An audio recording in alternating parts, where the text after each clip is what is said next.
Hi, I'm Rob Eames. I'm a relationship coach for couples and individuals, and I'm a certified trainer in nonviolent communication.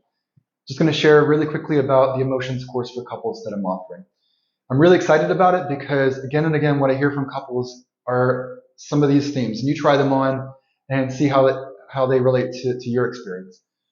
Why is it that I have all these years of experience and skills in communication, in decision making, in flexible thinking, in executive resources and choosing, in collaboration, and then all of a sudden something happens and it all goes offline, and I find myself doing or saying something that I regret, doing something that isn't in alignment with my values, isn't in alignment with even what mattered to me about the situation, and that creates disconnection and hurt between me and my partner. How many times is that true of your experience? How many times have you heard that? I've heard it thousands of times. And part of it is that because a key aspect to that is that we can learn all the skills and we can practice them in a safe container or in role plays. But when the rubber hits the road, especially in a romantic relationship, because of three I's: importance, integration, intimacy. Those are some of the things that make romantic relationships special. And that means that emotions, it can drive the intensity of our emotions, right? So some of the things that, oh, if it happened with a colleague or an acquaintance or a friend, no problem. With that level of importance of the relationship, integration of our lives, and intimacy of what we know about each other, it's a different animal. It's a different thing. All of a sudden, the volume of the intensity of the emotional experience goes up to say, this is really important, right? This really matters. And the intensity might go up because of, oh, it's not just about what's happening now, it's about these other things, right? How many times is it we're talking about the dishes, and all of a sudden it's not about the dishes, it's about that time on vacation and the time when we're out with friends and all the ways in which things don't feel mutual, right? And it ratchets up the intensity because it's not just about what's happening now. And so learning about emotions, learning about what influences emotions, what the components of the emotions experience are, learning about the core emotions and the blend emotions, which we'll go through that, the labels, helps me with sharing them verbally, which is a big cue for safety, having the words. And something to mention here is that it's so common that partners come together and they're at different points in their journey. They have different experiences. This is how I grew up. This is what my family was like.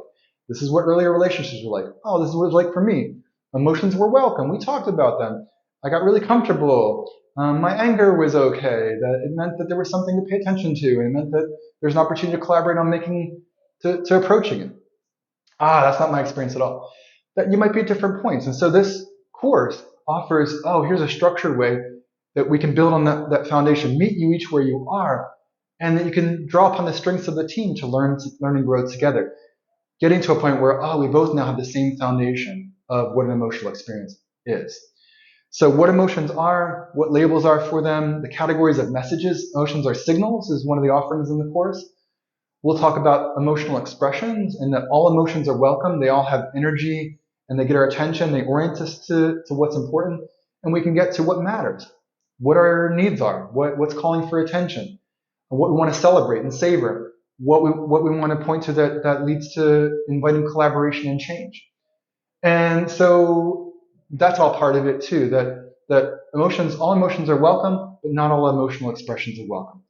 Automatic habitual reactions, things that don't feel good in your partner, things that don't come from a place of choice and consideration and compassion for me in balance with compassion for my partner.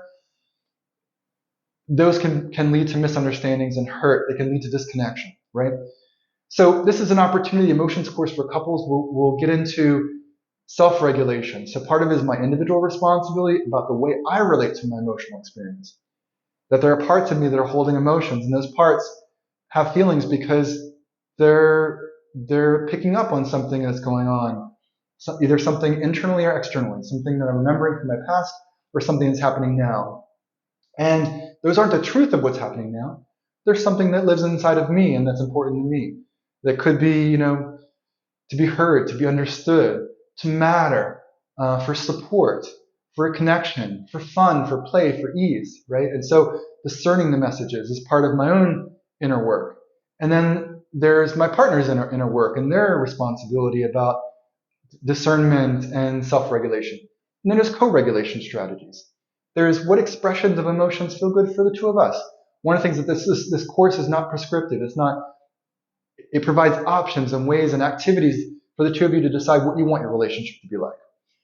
And, so self-regulation, co-regulation, expression, and then the special role of anger and fear in romantic relationships. And we'll go through and we'll explore that together and why that's important.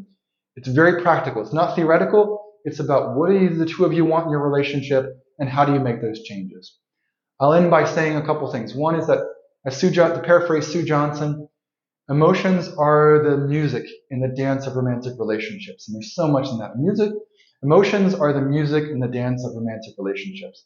It's true in my experience. They're so important. And the last thing to say is that this is an opportunity for you and your partner to grow together in the support of other couples. And it's one of the things I hear again and again about what couples value about this course.